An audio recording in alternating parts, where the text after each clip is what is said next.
V news की नाज़रीन को खुशामदीद। आज हमारे साथ जो मेहमान है साबिक वज़ीर दाखिला राना सनाउल्लाह हमारे साथ मौजूद है।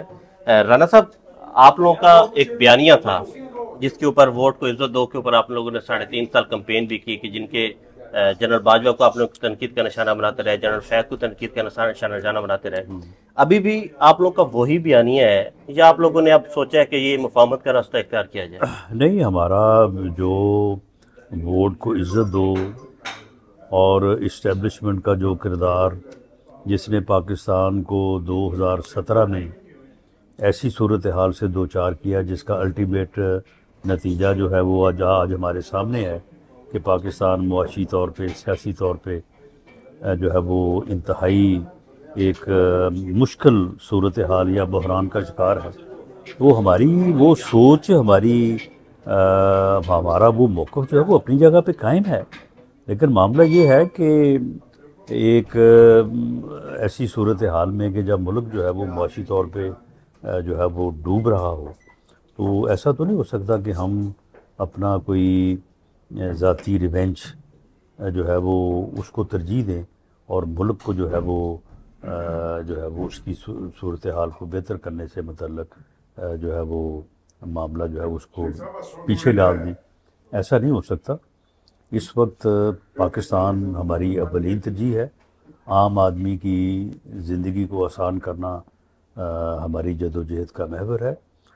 बाकी जहाँ तक जमहूरी कदरें हैं, जहाँ तक वोट की इज़्ज़त है, जहाँ तक इस्टेब्लिशमेंट का किरदार है, जहाँ तक अदारों को अपनी आइनी हदूद में रहते हुए काम करने का मौक़िफ़ है, वो सारी चीज़ें अपनी जगह पे कायम है और जैसे जैसे हालात और मामलात होंगे उसके मुताबिक उसके ऊपर अमल होगा। एक परसेप्शन है कि नवाज शरीफ पीछे हट गए हैं। अभी चंद दिन पहले उन्होंने एक तकरीर की, वह पीछे हट गए हैं। तो ये परसेप्शन ठीक है कि नवाज शरीफ अपने बयानिए से पीछे हट गए हैं? नहीं, अभी तो कोई सूरत हाल ऐसी आई नहीं है, कोई अमली इकदाम का वक्त ही नहीं आया, तो इसमें पीछे हटने वाली कौन सी बात है। अब आप क्या कहते हैं कि हम हर वक्त जो है तकरीर में सिर्फ 2 अफराद के नाम को तक ही महदूद हो जाएं? यानी पाकिस्तान मुस्लिम लीग की इतनी बड़ी जमात और मियाँ नवाज शरीफ जो है वो इतना बड़ा लीडर, तो उसको सिर्फ उसकी तकरीर और हमारी हर गुफ्तगू जो है वो सिर्फ 2-4 बंदों तक महदूद हो जानी चाहिए? ऐसा तो नहीं हो सकता। इस दफ़ा तकरीर नवाज शरीफ की जो लाहौर में होगी, मीनार पाकिस्तान में, तो वो सिर्फ खुशहाली का बयानिया लेके आएंगे या कोई इसमें भी जैसे तकरीर उन्होंने एक तंजीमी मीटिंग के अंदर की है, इस तरह की तनकीद भी हो सकती है कि जो हमारे पिछले 2018 में जो नुकसान पहुंचाया जिन लोगों ने, उसके हवाले से भी बयान करेंगे? नहीं, मेरा नहीं ख्याल कि जो उस दिन उनका बयान होगा तो उसमें अफराद को जो है वो तरजीह दी जाएगी। कोई फ़र्द इतनी अहमियत का हामिल नहीं है कि उसको जो है वो इतनी जो है वो अहमियत दी जाए कि उस हवाले से ज़िक्र हो। हाँ, कौमी मसाइल और कौमी जो इश्यूज़ हैं उनके ऊपर बात होगी। अच्छा राना साहब, आपने ये बयान दिया था कि आप लोगों की स्ट्रेटजी थी जनरल बाजवा को एक्सटेंशन देने के हवाले से कि इमरान खान को हुकूमत गिराने के हवाले से हमारी स्ट्रेटजी थी, तभी हमने वोट किया था जनरल बाजवा के एक्सटेंशन के हवाले से। आप अभी अपने बयान पे कायम है कि आप लोगों की यही स्ट्रेटजी थी कि इमरान खान को गिराने के हवाले से आप लोगों ने वोट दिया था एक्सटेंशन के हवाले से? बिल्कुल ये बात ना मैंने इस तरह से की है, ना इस तरह से बात हो सकती है कि इमरान खान को गिराने के लिए कोई स्ट्रेटजी के तौर पे हमने वोट दिया था। मामला ये है कि उस वक्त हमारी स्ट्रेटजी ये थी कि उस वक्त जब ये वोट की सूरत हाल पैदा हुई थी, आपके इल्म में होगा क्योंकि लोग इस चीज़ को फिर जो है वो डिटेल्स में तो जाते नहीं हैं, जो हक़ायक़ हैं उनके ऊपर बात नहीं करते और वो सिर्फ एक बात आ जाती है एक्सटेंशन का वोट। हालांकि एक्सटेंशन का वोट तो हुआ ही कोई नहीं। एक्सटेंशन तो हुई थी अगस्त में और उसके बाद जब फिर वो पता चला कि ये वो नोटिफिकेशन गलत हुआ है तो उसके बाद फिर मामला सुप्रीम कोर्ट गया। सुप्रीम कोर्ट में पता चला जी कानून ही मौजूद नहीं है। सुप्रीम कोर्ट ने कहा जी कानून बना ले। तो उस वक्त जो लॉ बना, उस लॉ में एक्सटेंशन को वोट नहीं दिया गया। उस लॉ में वोट दिया गया कि वज़ीर आज़म को ये इख्तियार है कि वो किसी भी ऐसी सूरत हाल में जब ये कौमी तौर पे या नेशनल क्राइसिस हो या कोई ऐसी सूरत हाल हो तो वो आर्मी चीफ को एक्सटेंशन वज़ीर आज़म दे सकता है। तो ये नहीं कहा गया उसमें कि 2 हम्म। या एक्सटेंशन को वोट है, ऐसी कोई सूरत हाल नहीं थी। ये वैसे ही जो है ये गलत जुमला है कि जी एक्सटेंशन को वोट दिया गया। हमने तो वज़ीर आज़म के इस इख्तियार को वोट दिया, और हम समझते हैं कि वज़ीर आज़म को इख्तियार होना चाहिए। वज़ीर आज़म एक इलेक्टेड जो है वो चीफ एग्जीक्यूटिव है। तो उस वक्त हम अगर इस चीज़ को डिस्प्यूट में लाते तो अदारा जो है उसमें जो है वो एक ऐसी सूरत हाल पैदा होती जो उस अदारे के डिसिप्लिन और उस अदारे की जो एक क़ुव्वत है उसके ऊपर उसके मनफी असरात होते। जिस तरह की सूरत हाल इस मरतबा नवंबर में इमरान खान ने पैदा की, तो इसलिए हमने अदारे की हमें हमेशा बड़ी इज़्ज़त और एहतराम रहा है। और कोई फ़र्द वाहद या कोई 2-4 अफराद की अपनी सूरत हाल या उनके अपने मामलात हो सकते हैं, लेकिन अब बतौर अदारा हमने ना तो कभी ब्लेम किया है और ना ही कभी और बतौर अदारा हमने उनको नुकसान पहुंचाने की, मैं समझता हूँ कि नुकसान पहुंचाने की कोशिश जो है वो वैसे ही जो है वो हुब्बुल वतनी के तकाज़ों के अगेंस्ट है। अच्छा राणा साहब, आपके दौर में एक साफ़ी ने खबर दी थी कि बाजवा साहब के असासों के हवाले से उसे गिरफ़्तार कर लिया गया।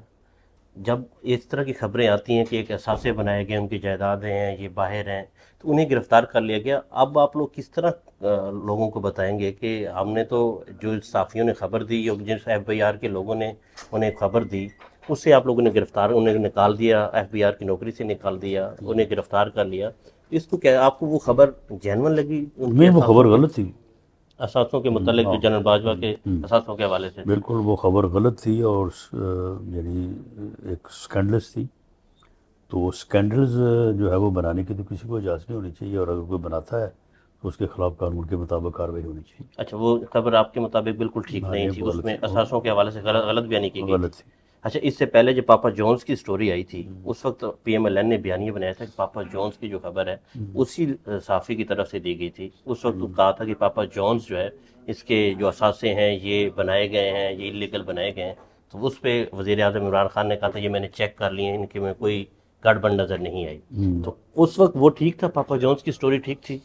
पापा जॉन की स्टोरी भी जो है वो बाद में जो है वो उस तरह से तो सब्सटेंशिएट नहीं हो सकी। उसकी इंक्वायरी जो उस वक्त की हुकूमत ने करवाई थी, क्योंकि वो दोबारा बाद में इंक्वायरी हुई नहीं है, इसलिए मैं उस इंक्वायरी के सही या गलत होने के मतलब तो नहीं कह सकता। लेकिन बहरहाल इंक्वायरी होनी चाहिए, उस इंक्वायरी के नतीजे में अगर कोई चीज़ सामने आए।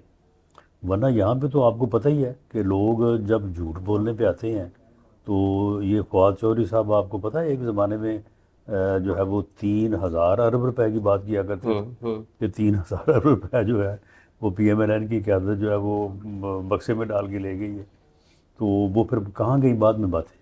तो इसलिए इस किस्म की स्कैंडलस स्टेटमेंट्स को जो है वो मैं नहीं समझता कि कोई पजीराई मिलनी चाहिए। बाजवा की फिर आप लोगों ने असासों के हवाले से इंक्वायरी करवाई थी? जी, उस बारे में मेरे इल्म में नहीं है कि कोई इंक्वायरी हुई है। अच्छा, 1 to 5 देने की बातें हो रही हैं कि जो लोग आज लोगों को लेकर मीनार पाकिस्तान लेकर आएंगे उन्हें 1 to 5 गिफ्ट किया जाएगा, जितने ज़्यादा बंदे लेकर आएंगे। देखें, इसमें जज़ा और सज़ा जो है ना ये तो फिर साथ साथ चलता है। कोई आदमी अगर बहुत मेहनत से अपने हलके से लोगों को लेके आता है और मैं उसे कह देता हूँ कि भाई कल को हम आपको पार्टी टिकट के लिए कंसिडर करेंगे, तो ये कोई जुर्म तो नहीं है। तो देखिए, इनाम है, तो इनाम है। तो इसी तरह से अगर मैं किसी को ये कहता हूँ कि भाई आपने बिल्कुल अगर काम ना किया और आपने अपनी ज़िम्मेदारी ना निभाई तो फिर हम कल आपको जो है वो टिकट के लिए कंसिडर नहीं करेंगे, तो ये कोई धमकी नहीं है। तो पार्टी में ऑर्गेनाइजेशनल लेवल के ऊपर लोगों को, एक आम वर्कर जो है, एक आम वर्कर जो साइकिल पे घूम रहा है, एक आम आदमी जो है वो मजदूरी कर रहा है, तो अगर वो पार्टी के लिए जांफशानी से मेहनत करता है तो उसे कल को उस हलके का नुमाइंदा, उस हलके का MNA, उस हलके का MP जिसने अपने इलेक्शन के ऊपर भी खर्चा करना है, उसे अगर वो साइकिल दे देता है या उसे चलो कोई इनाम दे देता है, तो इस चीज़ को इतना नेगेटिवली नहीं लेना चाहिए। 21 अक्टूबर को कितने लोग मीनार पाकिस्तान? या अगर मैं आपसे कहूँ कि आप अगर बहुत अच्छी सहाफत करें तो मैं आपको एक कैमरा गिफ्ट करूँगा तो क्या ये रिश्वत हो जाएगी? वो कहेंगे ये बल्कि आपको अच्छा काम करना चाहिए और उसके नतीजे में आपको इनाम मिलना चाहिए। मीनार पाकिस्तान कितने लोग इकट्ठे हो रहे हैं 21 अक्टूबर को? लेकिन जो हम बाई ऑर्गेनाइजेशनल अपना स्ट्रक्चर जो है वो तकरीबन 4 से 5 लाख लोग हम लेके आ रहे हैं, उसके हमने इंतजाम किए। ये हमारा ऑर्गेनाइजेशनल स्ट्राइक है, टास्क है। लोग जो आने हैं जिनके लिए हम कोशिश कर रहे हैं कि लोग अपने तौर पे हैं, वो इसमें शामिल नहीं है। Thank you.